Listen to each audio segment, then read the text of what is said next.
So joining us tonight from Texas are Kevin and his brother, Stephen Nordstrom. So we're thrilled to have you guys and look Thank you forward for to having it. All right, well, thank you everybody for coming. As Abby said, we're streaming to you from El Paso, Texas.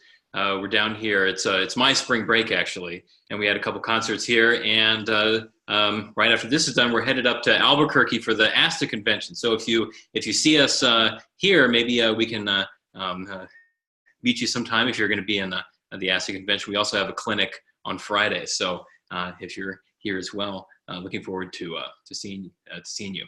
So what we're going to be talking to you about today is beginning string students. So our webinar here is titled From the Beginning, How to Build Rudimentary Technique in Beginning String Students.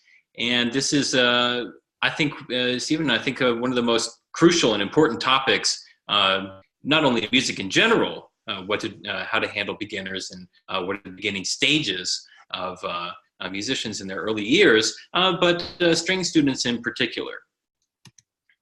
So from the beginning, how to build rudimentary technique in beginning string students. Our objective here is to discuss, create, and develop strategies for laying a strong technical foundation in beginning string students. So as many of you know, and as Stephen and I know, even though largely we are from the perspective of higher education, again, the beginning stages of when students learn how to play is really the most crucial time in their development. It's when they start to foster not only the physical capability to play music, but also a love for it as well. So those first couple lessons, those first couple class periods, the first year, the second year also, really just a time when a lot of things can blossom and when we need to really make sure that we are considering how we are treating these students and how we are helping them to develop as musicians, as performing musicians, as consumers of music, and also as people. So we'll be discussing and going through and developing different things associated with that. So what we're going to discuss are the needs of beginning string students. So overview, basically what you'll be looking for when you start a student. This could be for a classroom of students, beginning string students, or individual students. Not only that, but it is for students of all ages. So Stephen and I both, and I'm sure many of you as well, have started very young kids. I think my youngest student was 5. I think Stephen's probably had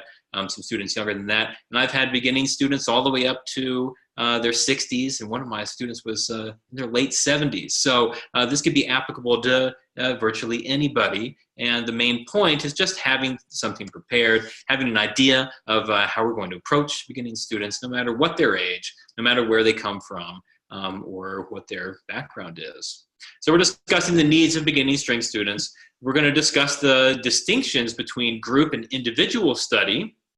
So a lot of us teach classrooms of string students of various sizes and also teach lessons to beginners. And that holds true for Stephen and I as well. So one of my, and Stephen does this also at UTEP, but what I do at Wright State, in addition to private lessons and teaching various classes, I have a string methods class, which is for, vocalists and winds and brass players, and also a few string players too.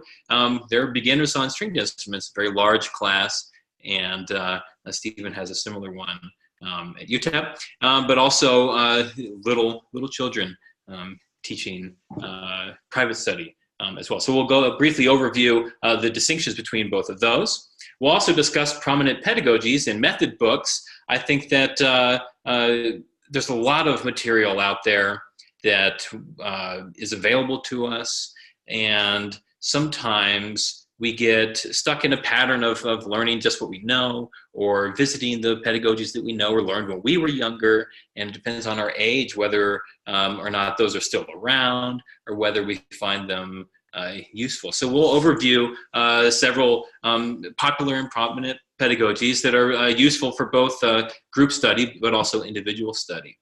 Okay, then we're going to create and develop instructional plans and talk about their applications. So once we've identified the needs of students, the distinctions between groups and individuals, and the prominent pedagogies and such, then we'll try to put it in some sort of plan or start to brainstorm ideas for that. Then we'll talk about the rudiments of playing. We have several exercises and examples to help with posture, to help with development of left-hand technique and the development of right-hand technique.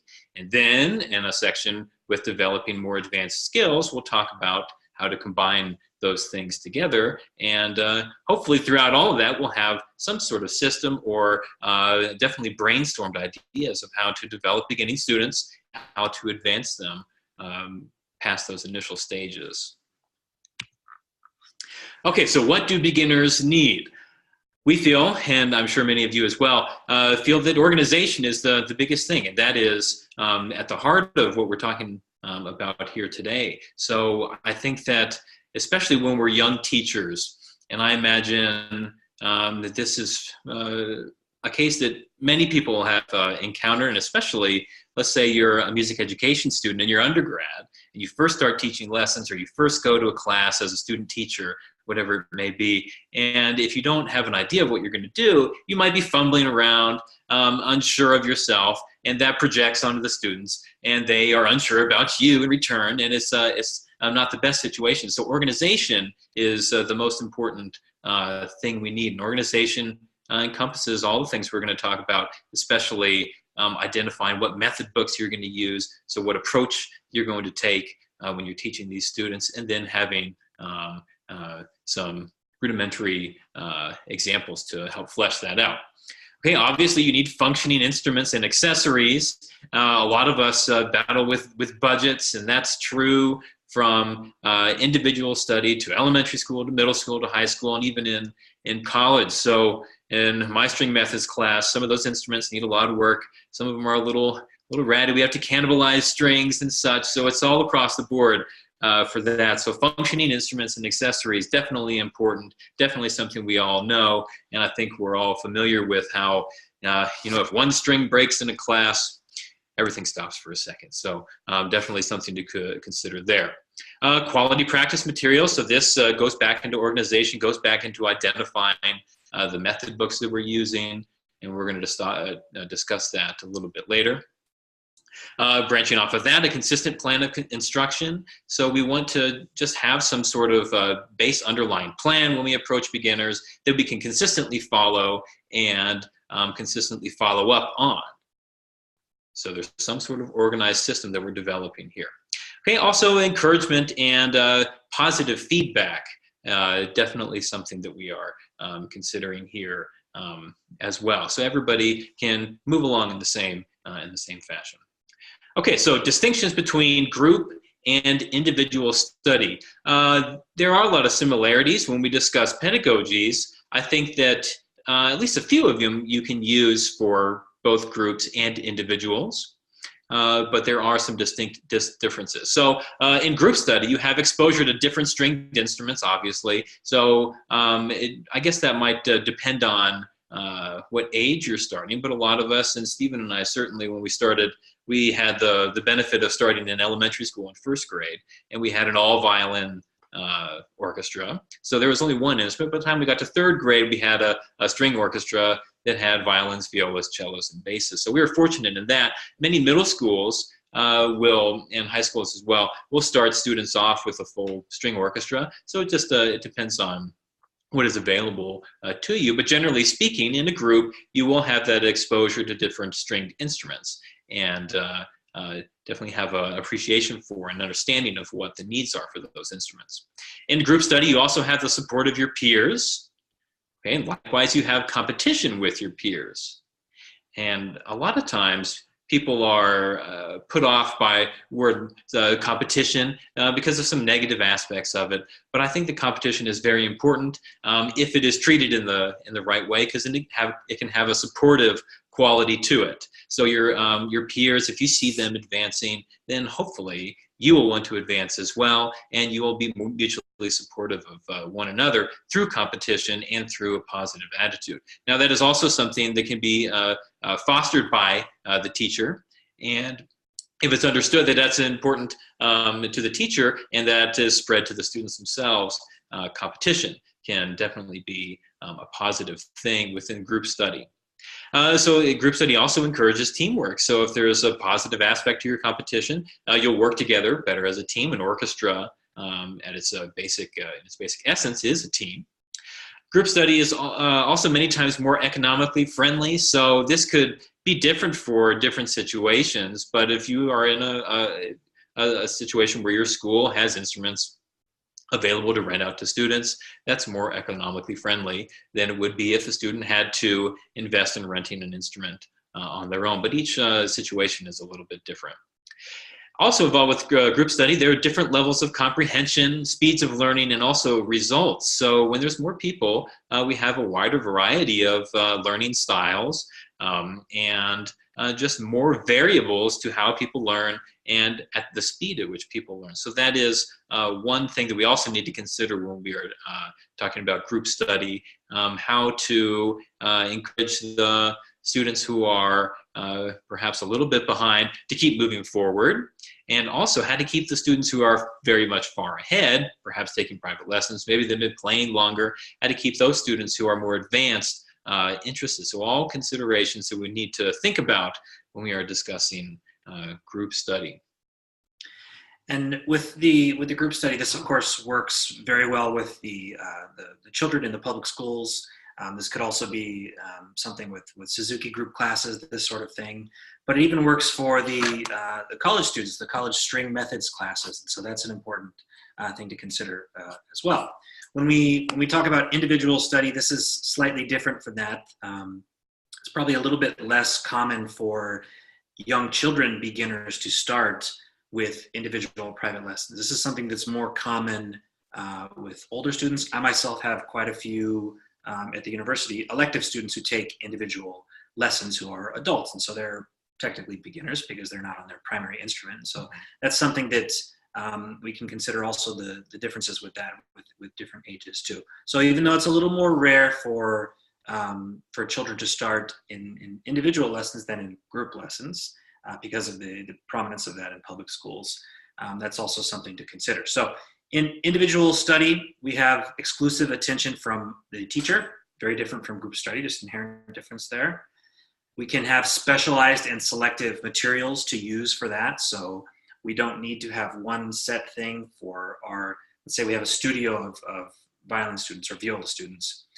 We can do different things with different students. We don't always have to have the same exact plan for all of them, which means we can also individually pace our instruction with each of those students. We might, let's say at the beginning of the school year, we have a couple of brand new students and they're going to progress at different rates.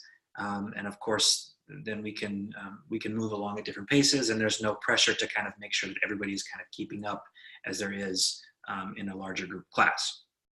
This also encourages independence in studying and practicing.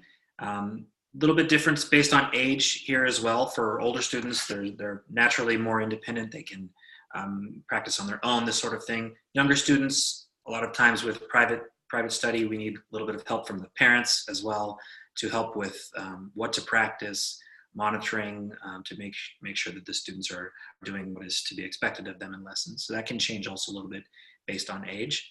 And whereas group study is a little more economically friendly for many people, private lessons can be very expensive at times, depending on where you live, of course, and the teachers you use. But it can be a little more, one of the downsides, I guess, to that is that it can be an expensive thing, even though you are getting individual attention from a teacher rather than from in a group class setting. So with both of those, for group study or individual study, Kevin and I are very big proponents of this, is developing a plan, kind of a lesson plan type thing, or an instructional plan for what we want to accomplish with that student. So whether it's in a group setting with a class or individually with private lessons. So the first thing we want to do is evaluate the goals for our program or for our individual studio, and kind of align that with what our teaching philosophy is, what we want to accomplish with our students. And of course, all of us will have kind of different opinions on that, but we need to consider that before we start.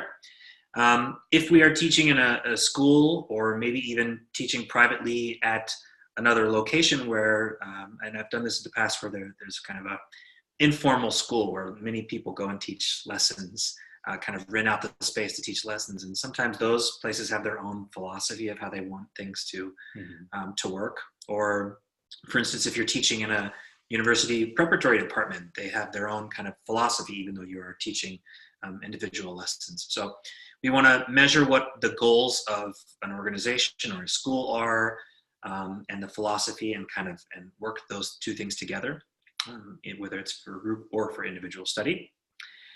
In that way, we also need to consider what method book or pedagogies we would have available to that. Some schools or school districts really promote certain things. If you're working in a preparatory department, it's a great example of that. They might promote certain things such as a Suzuki program, or following in line with that, or developing your own kind of method of having lesson plans, right, and not following a specific pedagogy. Right, and so then we would survey them to find out which method books make the most sense. So, for instance, for individual study, if we have a younger student, say 5 or 6 year old who is starting and who is a beginner, certain methods might not work as well for younger children, but certain methods are kind of geared towards younger children. One of which we'll talk about, the South method is great for that, and others might not work so much for adult beginners. So we have to see what follows that, and based on age as well, and what method book would be the most appropriate for them. So over time, this might change as well. We can be flexible with different students. I know Kevin and I both, when we were younger, we started with Suzuki method in school, and then early on in our private lessons, but then eventually kind of branched out from that. And so that was something we did for a couple of years, and then branched out into other methods and other materials in our lessons. So that can change over time as well. If we're having a studio of individual students, of course, we can use different methods with different students. That's something that's perfectly acceptable in that case as well. Can we use multiple methods at the same time? So I've done this many times before, where I use kind of a combination of different books or different methods, which is very important and can be very useful. Or you could just stick to one method exclusively, and that could be, probably that would be more for what a group class would work. So for instance, our upbringing and first couple of years of playing, where we were sticking strictly with Suzuki method, and working on that in our first and second grade orchestra classes. And so that is a little more appropriate when you have that setting, rather than for private lessons. And so you can kind of stick to the same materials, and that's more helpful for the overall group study.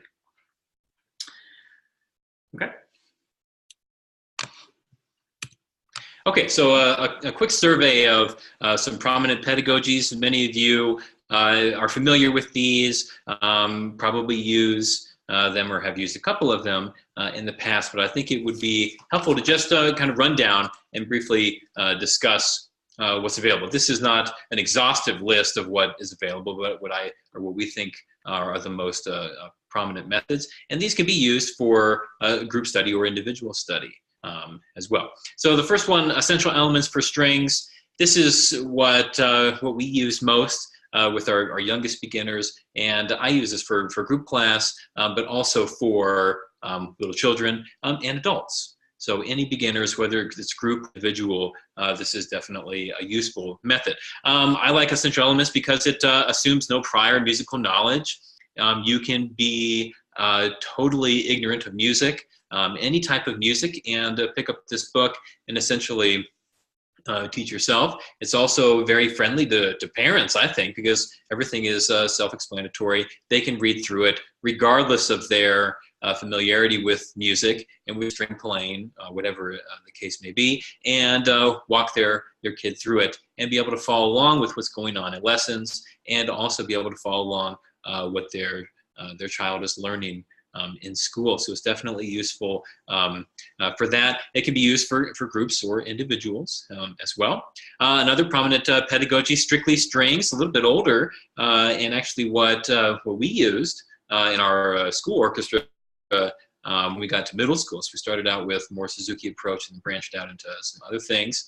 A little bit older than some other pedagogies. Strictly Strings, there's lots of really excellent pictures, some point of view pictures to help students and parents identify the placement of the hands, the shape of your hands, all very important, the proper functioning of both, your posture when you play, and really helping along those lines.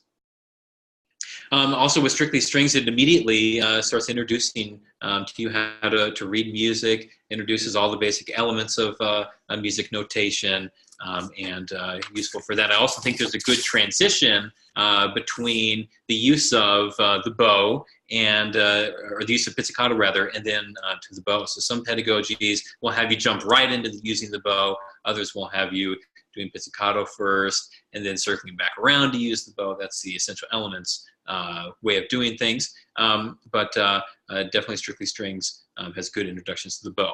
Next, All for Strings, again, a little bit older method here.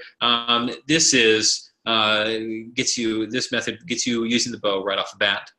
So I like that. Definitely a useful way to do it, but different than some of the others.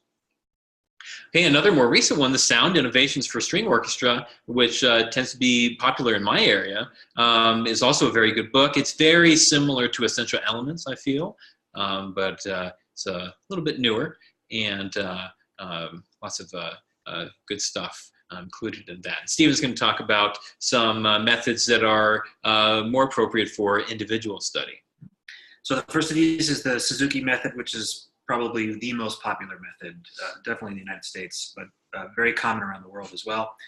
Kind of a very tried and tested and true method for private study. It can be used in group class settings as well, but mostly is used in private study. So we have a carefully graded list of repertoire in each book, courses for different instruments as well. There's a big emphasis placed on aural skills, aural development. So the pre-Twinkle books really focus a lot on songs to help us learn things about holding the bow, about finger patterns, this sort of thing. So it has a lot of really well thought out ways of approaching posture and bow hold and all of these things. And so that's, of course, from the very beginning, but then progressing through all the books to much more advanced playing. So it's very carefully graded and a very prominent method. A newer method, which was more popular in, possibly in Pennsylvania also, but where I used to live in Ohio, where Kevin currently lives. Kurt Sassman's house is a violin professor at Cincinnati, where we both went to school. And so that's a very popular method in Cincinnati. We used it a lot at the University of Cincinnati, and we had a program for Sassman's house tradition. So it's also geared mainly for individual study, but can be used in group settings as well. The big difference there, it's really introducing technique at a faster pace and in a rudimentary way that's a little bit easier to understand when you're younger or more of a beginner. So within a couple of years, you're already being introduced to very advanced techniques. So it progresses very quickly. Also, the big thing that we see with the Sassman's house method is there's an emphasis placed on playing with your teacher, which is highly important. We both feel like that's such a helpful thing to do. So from the first and second books of that, already learning to hear harmonies, listening to other lines of music going on while you were playing. So that's a great method that I have used quite a bit, and I really, really like that one a lot. Mark O'Connor also has a violin method, which is based in technique as well. And this one, a little more emphasis on folk songs and folk traditions. So it can be used to develop classically trained players, but also to develop fiddle players. So that's something that's kind of unique to America. It's a very common method now. It's becoming more and more popular as well. And with the Mark O'Connor method, there is one version for individual study, but also I think they recently came out with a version for orchestra. So that's very very useful. Okay, so some of the rudiments of playing. So one of the first things that you are dealing with when you pick up a stringed instrument is how to hold it. So holding the instrument and adjusting your your posture. Now, Stephen and I are upper string players. I'm predominantly a violist, he a violinist, so a lot of what we're going to talk about from now on will be in a way from that perspective, but we will talk about cello and lower strings, just for understanding our general perspective from the upper strings here. Okay, so rest position to playing position. We have a couple pictures, one of violin, viola, and then cello. So what we're thinking about when we're holding the instrument is posture. So we are doing a physical activity when we play stringed instruments or any instrument. So we need to try to position our body in a way that we can function properly. So our two upper string pictures, violin and viola, the student here is standing very erect, right? His shoulders are back. That means his spine is straight. And then when he gets his arms up, gets the instruments in playing position, he'll have a better chance of keeping a straight bow, having a good functionality of the arms and hands, and by doing so, will hopefully be able to play better later on when they're older, avoid injury, and advance faster. So when I have students going from rest position to playing position, we have our two basic rest positions. The one holding the instrument under the arm, and then the one holding it, placing it on the left knee. If you're playing upper strings, cello, bass, have the instrument in front of you. I like to suggest to students of upper strings that we're just bringing the instrument up to our shoulders, so we're putting it on our shoulder and under our chin. Okay, if we can identify those two places on our body, then we have a better chance of getting the instrument into the right position. Once we get it on our shoulder and under our chin, then we can start to think about the angle of the instrument. So if you have a beginning student and you start suggesting to them what degree of angle they're looking for, they might be a little bit confused. But you as a teacher might consider that the instrument, violin or viola, comes out about a 45-degree angle from your shoulders. Okay, so if we can identify the spot on your shoulder and under our chin, not over here by our ear and not down here too much on the front, but on the side, then we will most likely be in that angle of 45 degrees. Now for cello and bass as well, we're also trying to look for a good posture. So the player in this picture definitely has a straight back, sitting on the front of their chair and trying to position their body in a good way that they have nice angles to the instrument itself.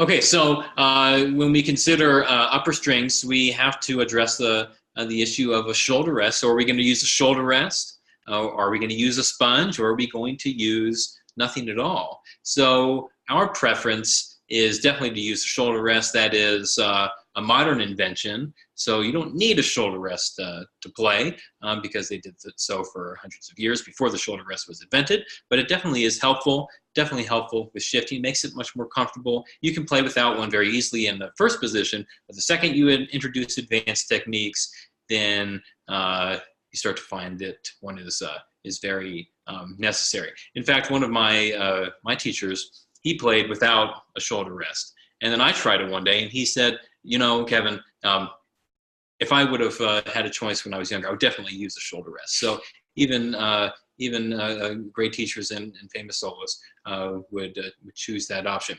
At a more kind of investigative level, trying to figure out if you're going to use a shoulder rest or sponge or nothing has to do with the height of or the length of your neck. So if you are a person with a very long neck, so you have a great distance from the side of your chin to your shoulder, then you have a lot of space to fill up. It's probably not practical for you, for any reason, not to use a shoulder rest. Okay, a sponge is a little bit more narrow, and you might not be able to fill up that space. Now, if you are the opposite and don't have a long neck at all, maybe playing without a shoulder rest is very comfortable for you, or you just need a sponge or a small red circular sponge that some people, a cosmetic sponge that some people use, that might be fine for you as well. So there is kind of a general overall philosophy that we need some sort of shoulder rest or some sort of positioning device to help keep the instrument in place and help facilitate advanced technique. But also we are taking individual considerations into account as well.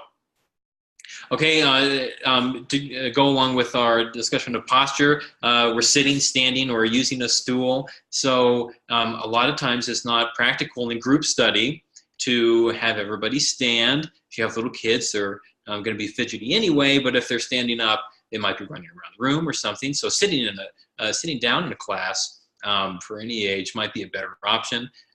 If you have diverse instruments, you have cello, for example, they have to sit down. Bass, probably going to use a stool or standing up. But if we're talking about an individual study and upper strings, violin, and viola, definitely standing is probably better. Okay, so if you can stand, because you're going to have better posture, hopefully, and not slouching in a chair, this is probably the best option. So once we get students in a good playing position, I think it's important to remember as a teacher, but also to express to your students that you can adjust posture over time. So the first position you get your instrument in, the first place you put your hands, can't be the last place. Okay, so as we introduce more advanced techniques, as we become more accustomed with playing, we are trying to adjust our posture to find a more comfortable way of doing so, position our hands as more ergonomic to our own bodily design, and in doing so, we will be able to continue advancing. So Stephen's going to talk a little bit more about the left-hand rudiments of playing. So one of the things that we have to consider with students, this works for, of course, both individual and group study, is whether or not to put tapes on the instrument. So with beginning students, most people are proponents of putting tapes on the instrument. Some people don't. There's a little more of ear training involved there. Maybe if you have a kind of let's say a college student who's taking elective lessons who already has a very good ear, and they play another instrument, just learning as a secondary instrument, they might not need them because they would be able to hear what the pitches are. But for the most part, and for beginning students, we would use some sort of system of tapes on the instrument. So there's different orders we can add them to the deck of the instrument.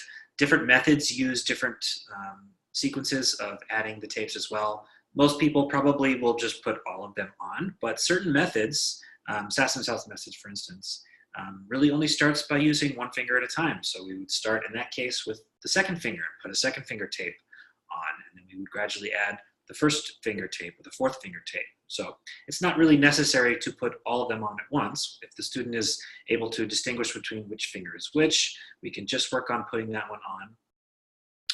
But definitely that for beginning students is an important thing for them to be able to make the connection of where to put their finger on the string instrument and what the sound is that comes out. So we both agree that the taping instrument is important. The order of the tapes, again, that could vary based on the method. Here we have examples of what a basic beginning finger pattern is. So for upper strings, violin or viola, we normally start the students with the half step between the second and third fingers, as we see in the picture there.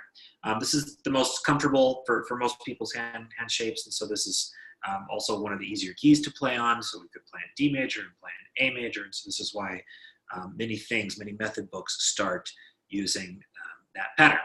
And for cello, a little different, of course, because the instrument is bigger, and bass would be different again as well, using the first and the fourth fingers. But the basic finger pattern, if we were playing D major scales, we would skip the second finger on the cello and go from first finger to third finger, as we see in the picture there. So the finger placement, very important as well. We want to promote the proper placement of the finger on the string for the students.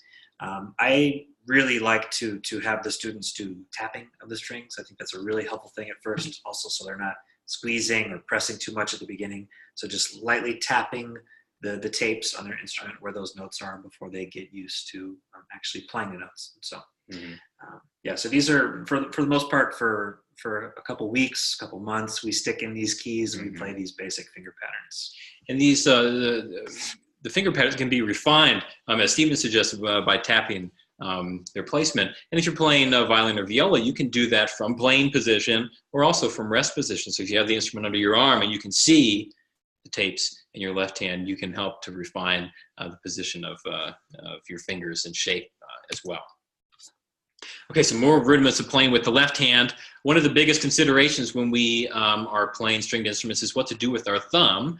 The thumb doesn't have a role in making pitch and doesn't serve an obvious at first purpose in our right hand either, but they do get in the way sometimes and do kind of pose a problem for where we're going to place it. So when I'm thinking about where to place the thumb on violin and viola, once we've identified where our fingers are going to be placed with the tapes, we find the first finger, and then we want to try to put the thumb right across from the first finger in the left hand.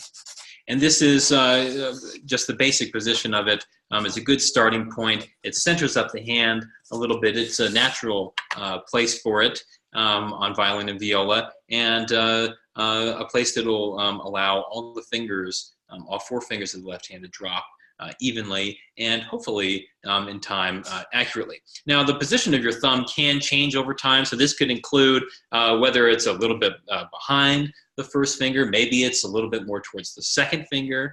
The neck of the instrument could be higher or lower on your thumb depending on how long it is. So that could change over time. It probably should change over time. We're always playing with our playing position, messing around with the position of our hands to try to find a better balance of them. So that's something that can be flexible over time. But when we're starting in the very beginning, it's very helpful to think of having the thumb right across from the first finger. Okay, then the wrist, we want to look for straight lines when we're playing. We're doing something physical when we play music. So if we create awkward angles that don't look right, then it's probably not the best for our body. A lot of times teachers suggest looking in a mirror, and you're looking for something that looks natural. If it looks funny, it's probably not right, and that's okay, definitely. So you want to have a straight line with your wrist and not forming awkward angles.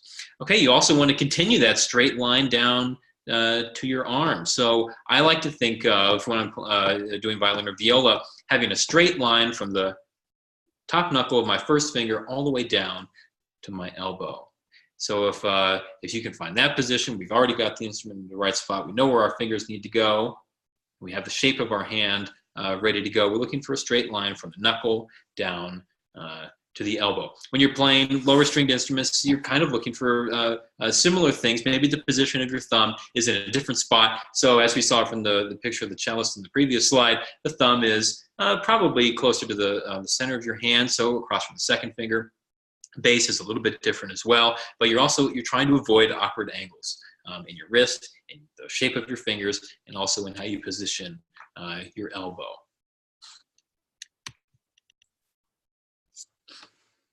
Okay, so rudiments of playing with the right hand. We've identified and figured out how to get the instrument into place, what to do with our left hand fingers.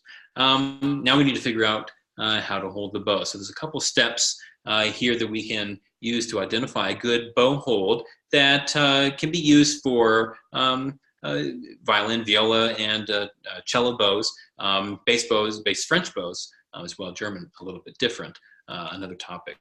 So what we want to think about when we are holding the bow is, again, our first step is to figure out what to do with the thumb.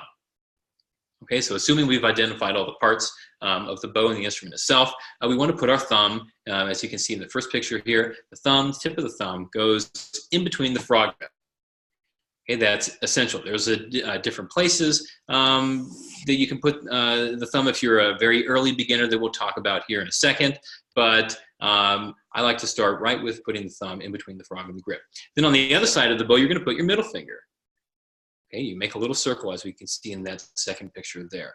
That forms a nice hinge in your hand. It centers up your hand.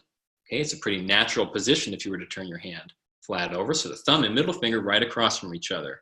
And that is good for all French style bows. Next finger we're going for the ring finger.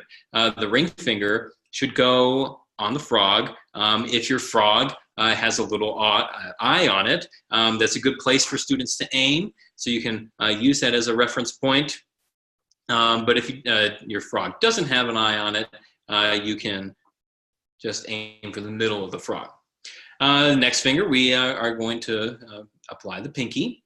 For most people, the pinky is the hardest to figure out what to do with. You want to make sure it's curled if you're playing violin and viola, and the tip is on top of the bow. Okay, so instead of being wrapped around the far side of the bow, the opposite side of the bow from your thumb, we're looking for the tip. The last finger that we're going to put on the bow, perhaps the easiest to find, is the index finger. So we've positioned all the other four. The index finger just drops right on top of the grip. This is also something that's very easy for to have students practice holding a pencil. So this is a very common thing. They can, while they're at home, they can just walk around with a pencil rather than walking around with a bow in their hand. So it's much easier. A little bit smaller, of course, but you can work on that as well using a pencil or a pen. So going further with our right hand rudiments of playing and talking about the thumb, there's a couple of different ways people do it. A lot of times you'll see it's suggested that you start with the thumb on the ferrule, which is the little metal part attached that connects the hair to the frog itself. This is mostly for younger children who maybe don't have those fine motor skills or feeling in their fingers developed yet. I've started students both ways. My preference is to start students right with the thumb in between the frog and the grip, because it's going to have to go there eventually. It does create a different position of your hand, and I actually do think that 7 years and up can definitely find that position thumb right between the frog and the grip without having that beginning stage of putting it on the ferrule. And finally, we have a last picture here. No thumb. Of course, nobody plays with no thumb. But if you do get your fingers in the right spot of your bow hand, the thumb doesn't need to be involved too much. Okay, so the position of your thumb, definitely important, but something that can be changed and manipulated over time. Once we find our good bow hold, and we prefer the term bow hold rather than bow grip. Sometimes using the word grip can make the students really squeeze tightly on the bow. We want it to be very flexible. Hey guys, can I interrupt for a second? You have a question. Sure. Okay. They say, what are your thoughts about devices to aid in bow hold, like bow hold buddies, etc.? That's a very good question. I've had a few students recently. One of them was 16, or well, he is 16, and the other, I think she's 8. They were both using for a long time with their previous teacher a bow hold buddy, and I think that it's a good way to introduce holding the bow and positioning the bow. But for me, it seems like there's a lot of extra material between your fingers and the stick of the bow itself. So the transition for those students, even though with the bow hold buddy, they had a good shape of their right hand, they had a lot of trouble, especially surprisingly, the older student, going to just a bow hold without the bow hold aid. So that's one of those things that might tie into your teaching philosophy and how you approach holding the bow. But at least in our opinion, I think the transitioning from a bow hold aid to going without it is maybe a little bit harder in the end, and might require a reintroduction to how you hold the bow. So I guess the jury's still out on how useful those are, but I have seen it both ways, definitely. And I definitely, in a remedial way, those things can be very helpful as well. If there's something wrong, they can help to show the student how to hold the bow properly. I have used, even just very recently with a student who had a tendency to kind of hold the bow too low. You can kind of create your own things as well. So with that student, for example, I put a rubber band around the frog this way so that she wasn't able to put her hand further below that, because she was somehow kind of slipping gradually further and further down. The old-fashioned way. Yeah. Or you might see at times people will put a little tape, little piece of paper tape to put the pinky in on the top. So it's kind of ways of creating that. I have used these before, the bow buddies and things like that, and they are helpful. But I guess that also depends on the student, the size of the hand as well. So you don't want to get overly reliant on it. I guess that's the point of that. Yeah. Okay, so once we find our bow hold, this is really something that is very important, that we make sure that the bow is suspended from our hand rather than holding the bow up this way. That's something that can cause some tension and some issues with the wrist. So I at times will even just place the bow on the hand here so it's a little easier to hold it in that, right? So that's something. There's a couple of little games or exercises we can do with students. I know the Suzuki method has a song for all of these different things, which is very helpful. One of the things we can do is to do a little windshield wiper motion to move back and forth like this with the bow, which kind of test the flexibility of our bow hold. And again, not squeezing while we're doing that. A little more advanced one is, I remember doing this when we were younger, kind of climbing up and down the bow like a spider. That's a little harder to do, but it forces you to keep your bow hold as you're doing that. So that's something that's a little more challenging. Another one is, I'm trying to put it at this angle. This helps for a little bit with the flexibility of the fingers. So we might need to kind of put the bow on the finger here, but we call this the octopus exercise, where we're kind of trying to pick the bow up with our fingers. And this really helps with the flexibility of the fingers, which is important with bow changes especially. So these motions are a little bit more advanced, of course, but once we have a firm bow hold and the student is doing well with that, then we can start kind of adding in these little extra games or exercises for them to do. Also can be done with a pencil as well. That's a little bit easier because it's lighter. But these will reinforce having a good bow hold and reinforce flexibility. And hopefully, after practicing these types of things, the student will have a much more flexible and secure bow hold. And coordination between the joints of the fingers, definitely associated with that as well. All right, so once we find a good bow hold and we're ready to start playing, of course, many methods also use pizzicato at first, which we use with some of our students as well. That can be a good way of learning to create sound before you're ready to use the bow, or while you're simultaneously having the student work on getting the proper bow hold. Once we are ready to play with the bow, easiest thing to do is to have the student just place the bow in the middle. I like to do this with students a lot in front of a mirror so they can see this. And on the next few slides, we'll see that I use shapes to show the proper placement of the bow. So the most basic one in the middle of the bow, this is the most comfortable place to be. When we're at the tip, it's a little bit more of a strain there. At the frog, it's a little more difficult as well. So we want to place the bow right in the middle as we see in these pictures. And different methods will use different things to learn to play rhythm like this. Suzuki, for one, this is a very common way of doing that. They have different rhythms, such as the pepperoni pizza rhythm, right? Where we would play that in the middle of the bow.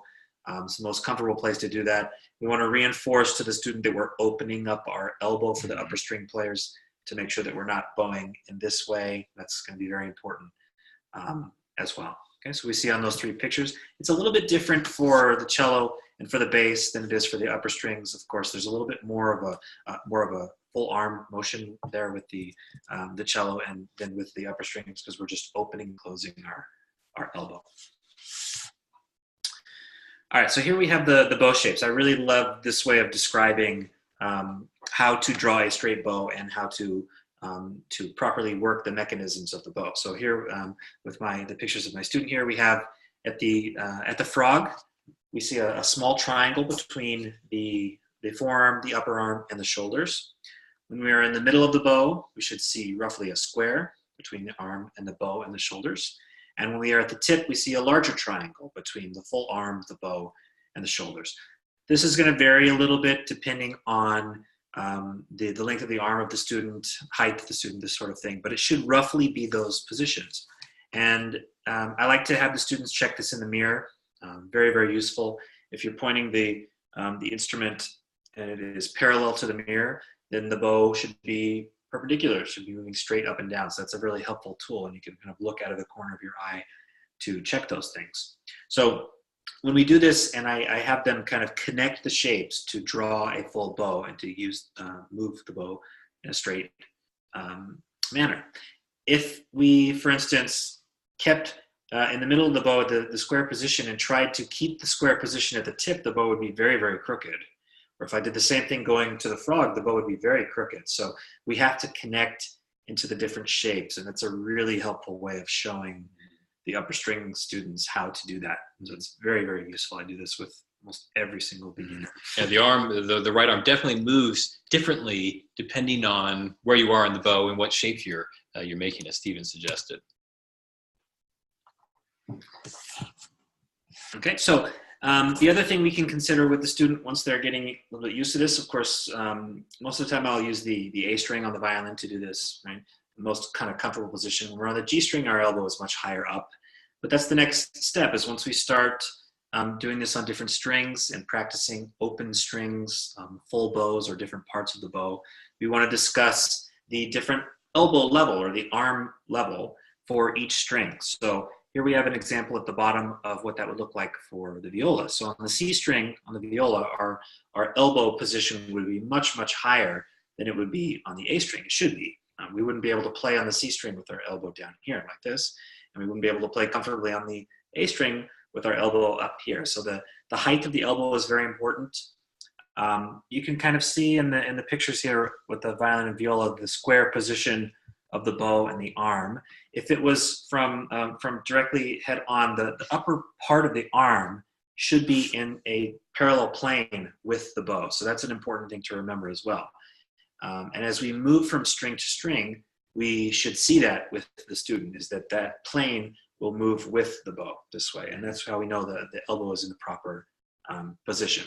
And again, as I showed before, with this, we want to make sure that the hand isn't below the bow. So you see that nicely there with the student holding the bow there. Okay, so this, for the upper string players, you notice that his hand, and if it was from this angle, is above the plane of the bow rather than below it. And so that way we're getting a nice natural arm weight and flow through from the shoulder all the way down into the bow, rather than stopping it at the wrist like this, which is going to create deficiencies in tone and tension, possibly even pain to a student that way. So we want to have that connection through all of that. And very similar thing with lower strings as well. We want to still have this relaxed connection between our whole mechanism of our whole arm in that way. And the exercise you see there on the bottom is a really very simple, just practicing open strings this way. And we notated it practicing in the upper half of the bow, which would be for the upper string players connecting from the square position to the big triangle position. Middle of the bow, just going back and forth, opening and closing. Lower half of the bow connecting from the small triangle to the middle as well. And so this is a way of getting the proper motions to connect for straight bow, but also working on tone with open strings. Very simple thing to do on each string. Okay, so once we've got the rudiments of playing more or less secure, we can talk about advancing. So we began our rudiments of left hand by describing a basic finger pattern. And you see that in the middle of your screen here in the picture, and also notated below. And really this is identifying where half steps are. So our basic finger pattern was a half step between the second and third finger for violin and viola. And more advanced ones, you might have the half step between the third and the fourth finger. So you see that on the left side of your screen. And then a half step between the first and the second finger. In combination, you can play a whole wide variety of scales with these, as we'll see in a second. So by branching out and experimenting with different finger patterns on one string, we'll have exercises for this as well that will set you up for playing scales eventually, and also learning to play in higher positions. So if you can secure these basic finger patterns, it really helps in advancing.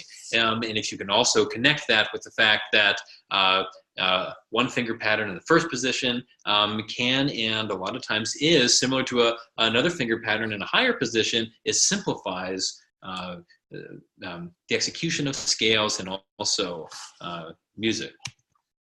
Okay, so we have the finger patterns for the upper strings. We also have basic finger patterns for lower strings. For cello, cello uses a chromatic fingering in the first position. So it's a little bit different, but they definitely have their own finger patterns.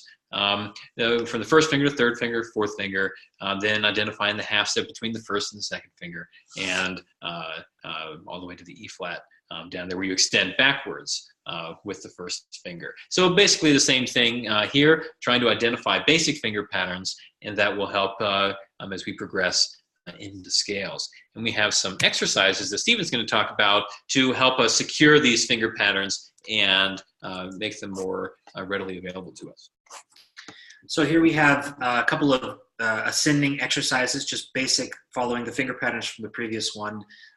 And we've notated these in 3-note sequences and in 4-note sequences for the ascending portions. They can be practiced in many different ways. This is, we practice these with our students in a way very similarly to what we do with subject, which is a very common kind of finger pattern method. And so we're going to use these to develop dexterity with students. We can start this with finger tapping as well, which I have done with a lot of success with certain students. So that's for ascending. We can create any kind of patterns from those finger patterns there. We can play them at different speeds as well, which is very important, and in different positions when we're ready for that. And then we have some descending exercises, which these are also really good for our hand frame. That's an important thing as well. So sometimes when we're with beginning students, when we're first starting to learn scales and finger patterns, we'll see them with their fingers kind of up in the air, which we want to kind of promote good hand frame always. And sometimes just by doing them backwards or doing descending patterns, which the one on the very bottom there is kind of the backwards version of the second example there, our hand frame is naturally much better and much more secure. Mm-hmm. So when we're starting from here and then taking the fingers off the string without having them open their hand in this way, the hand frame is naturally in a much better position. Sometimes we'll see if we're just playing with first finger, sometimes the fingers will curve in this way or they'll be open. And so these are also really help with promoting proper hand frame and can make intonation and relieving of tension. All of those things can improve by practicing these things. It also improves posture. So if you use all 4 of your fingers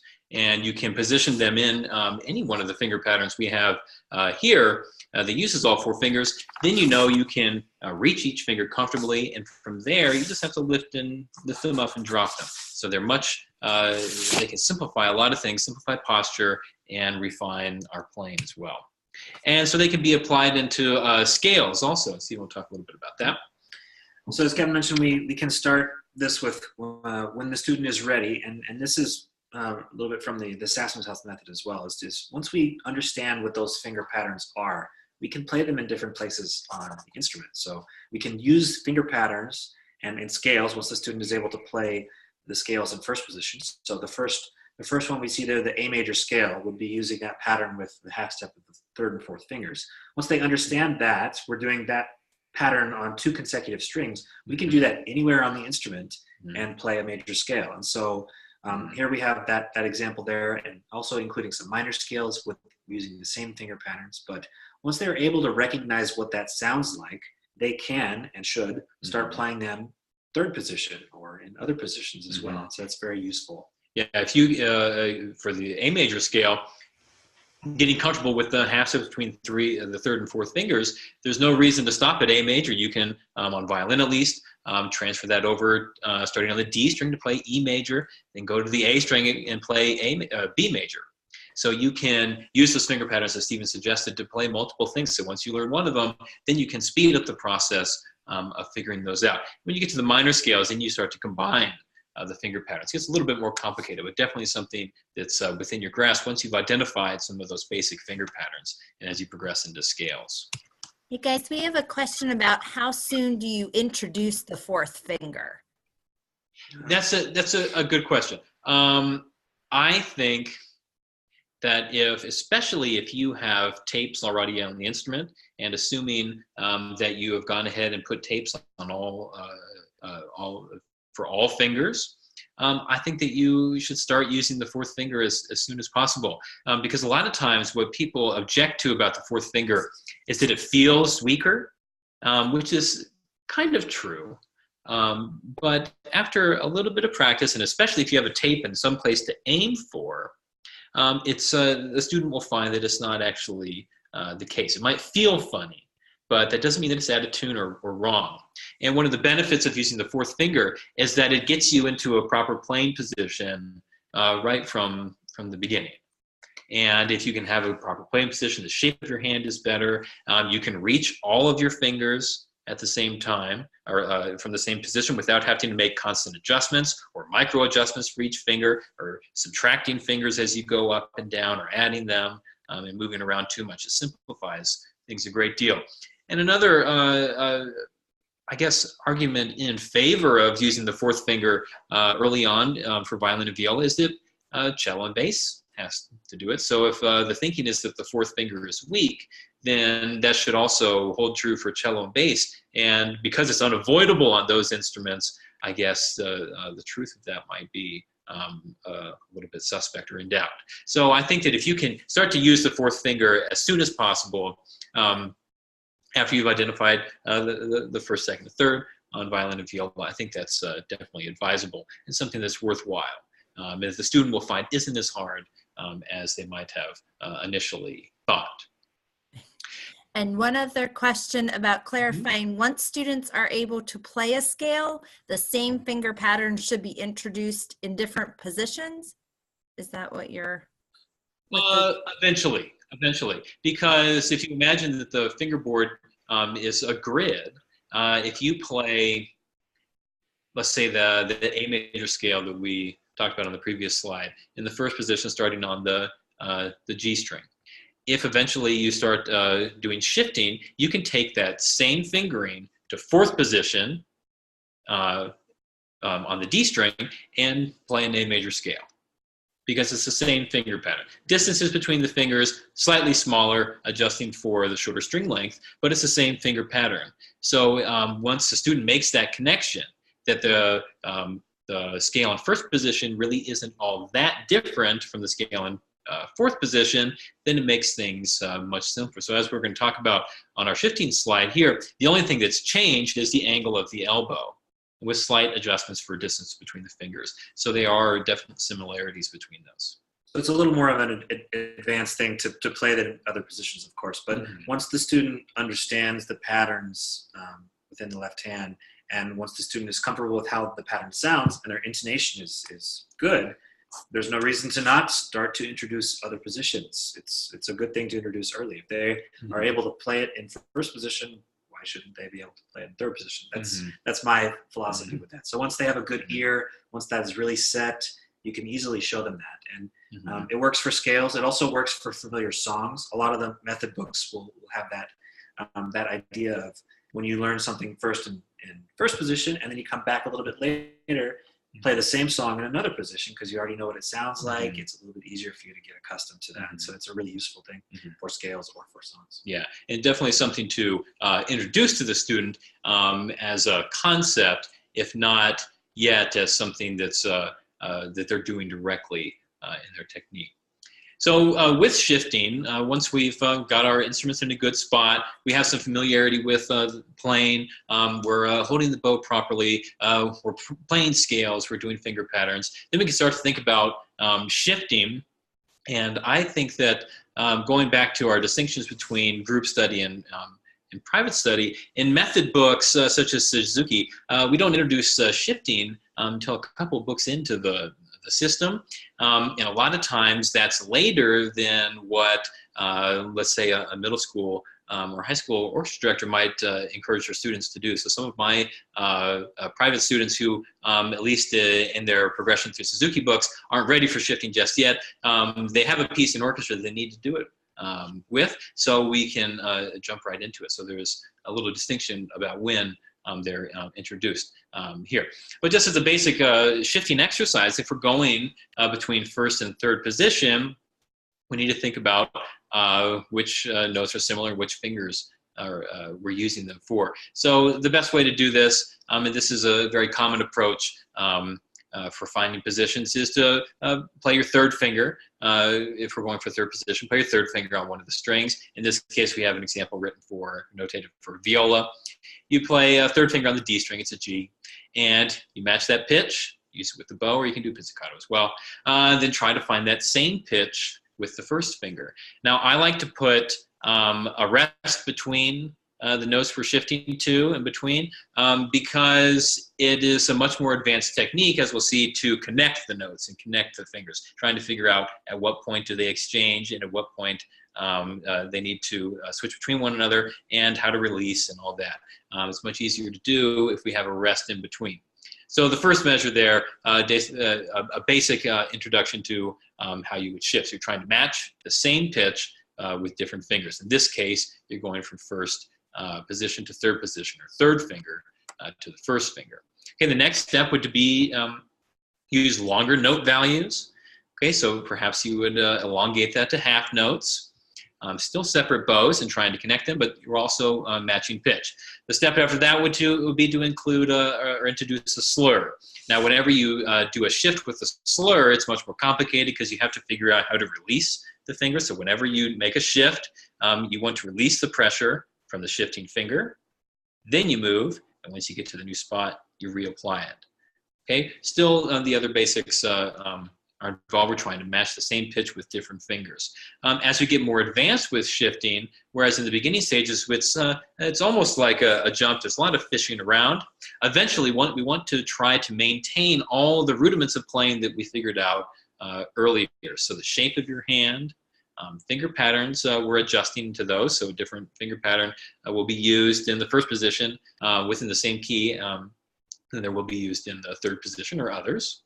We're trying to maintain the same shape of our arm. So I like to think of a shift. The only thing that should change in a shift, to third position at least, is the angle of your elbow. The shape of your hand should remain the same. The position of the thumb should remain the same. As we can see in the pictures here, in the first position, the thumb is still across from the first finger.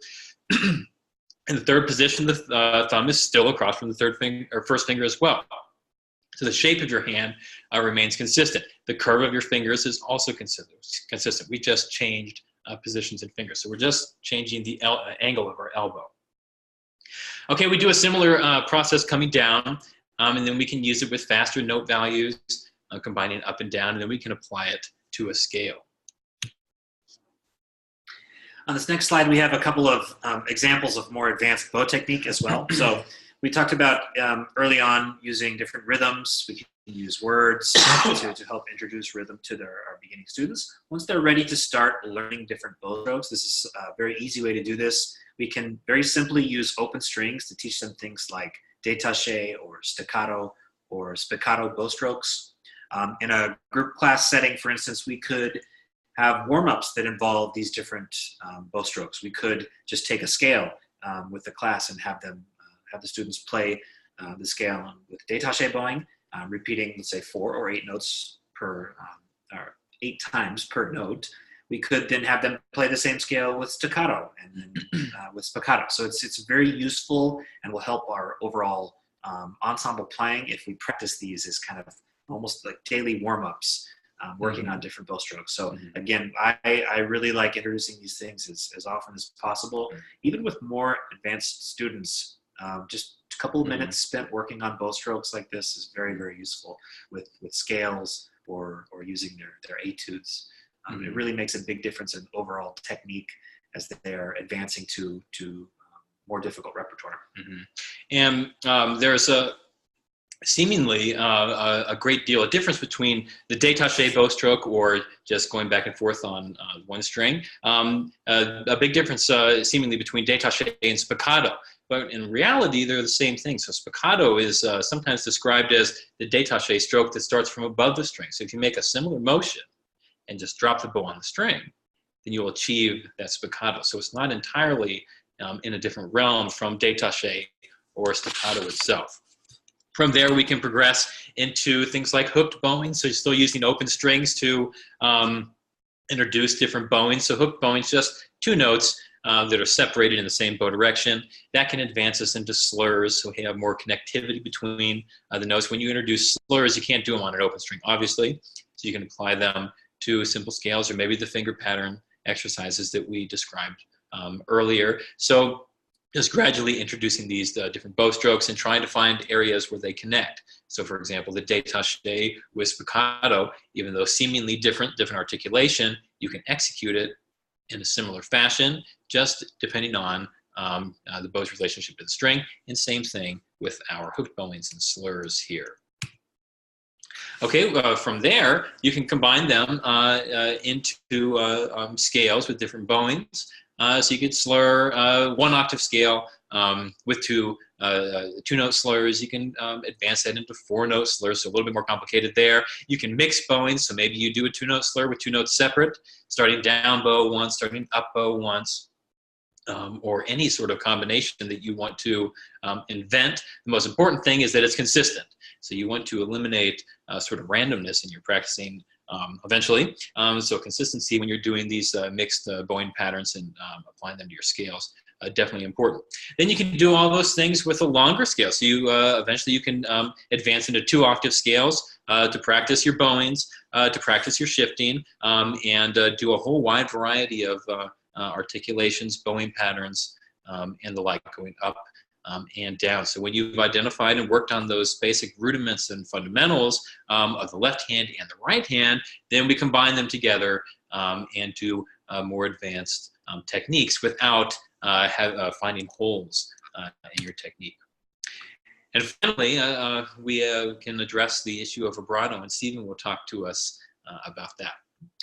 So, and Kevin and I have had this question quite a few times when we've given presentations. When should we start to introduce vibrato to beginning students? That's kind of a little bit, different teachers will do this differently. I feel that, let's say in a private lesson, once a student has really solid hand frame and good intonation, that we can already start to introduce very simple vibrato exercises to the student. This is a little bit harder to do in a group class setting or in an orchestral setting because it's important that the students do the motion correctly at first. This is much easier on a lower string instrument than it is on an upper string instrument as well. So gravity really aids in helping the cellist or the bass player learn vibrato. A little bit more challenging when we're up here for an upper string instrument because we don't have the benefit of gravity to help us get a vibrato swing. So we have an exercise here on the bottom which can be used for beginning students as well. As we progress into quicker rhythms through the exercise, it gets a little bit more advanced. The idea behind this is that, as you see in the pictures, we start with a good set position of the hand, and then the finger rocks backwards, which is designated with the arrow there, the downward arrow on the example, and then rocks back forward. And so we want to, whether we're working on an arm vibrato this way or a wrist vibrato, this is the same motion that happens with that. So it's our finger is moving back and forth this way as a result of your hand or your arm moving back and forth. So that's maintaining contact with the string, and that's what happens as a result of that motion. So what we do in this exercise is we do that one time on one note, and then we speed it up. So we do, within one measure, we do it twice, and then we do 3 times, 4 times. I start this with students without the bow, just doing it with the left hand and a metronome. It's a little more difficult when you add the bow to that, but that's something that we can do as well once the student is ready for that. But again, the vibrato is something that we can start to introduce earlier than most people do. I've had students play for me in like solo and ensemble competitions, for instance, where they're playing for a couple of years and really good intonation, very solid, and no vibrato whatsoever, which is, we can start to introduce that early. Once they're able to play in tune and they have really solid posture and hand frame, we should start introducing that advanced technique because it helps with tone and color and the ability to kind of change those things. So this is a great exercise to help with that. Yeah, once the rudiments are there and the hand position is solid, vibrato can definitely be introduced. Another issue, are we going to use arm vibrato, wrist vibrato, or the elusive finger vibrato? I really, sometimes people get dogmatic about that, which is okay. But I like to, when I first introduce it, just have a student try, show them the arm vibrato, see if they can do it. Show them the wrist vibrato, see if they can do it. Show them a finger vibrato, see if they can do that. And whatever comes most naturally to them first is their sort of doorway into vibrato world, because vibrato is a very personal thing. It's less a technique than it is a device for musical enhancement. So if they can find their most natural way of doing the motion and achieving that musical enhancement, then that is the right way. Over time, just like we've developed and adjusted things and improved things over time throughout all of our discussions here, you can start to once you've solidified arm vibrato, introduce wrist vibrato or the other way around, just so they can have different tone colors. But whatever way is most natural to them first, that is the preferable way. But regardless, either one can be exercised in the exercise below in the suggestions that Stephen made. Okay, so our goal here in our discussion today was to help to discuss just a general approach to beginning string students, figuring out your philosophy, figuring out what you're going to do, figuring out what materials you're going to use, trying to brainstorm differences between different types of study, then narrowing it down to rudiments of playing, posture, right hand, left hand, and then taking those basic rudiments and fundamentals of playing and using them to advance, hopefully pretty quickly, through different techniques, applying them to scales, mixing it up with bowings, introducing shifting, and then finally vibrato there. So hopefully we've been able to achieve that, and if you have any questions, we're happy to answer them at any time. Thank you so much. Thank you.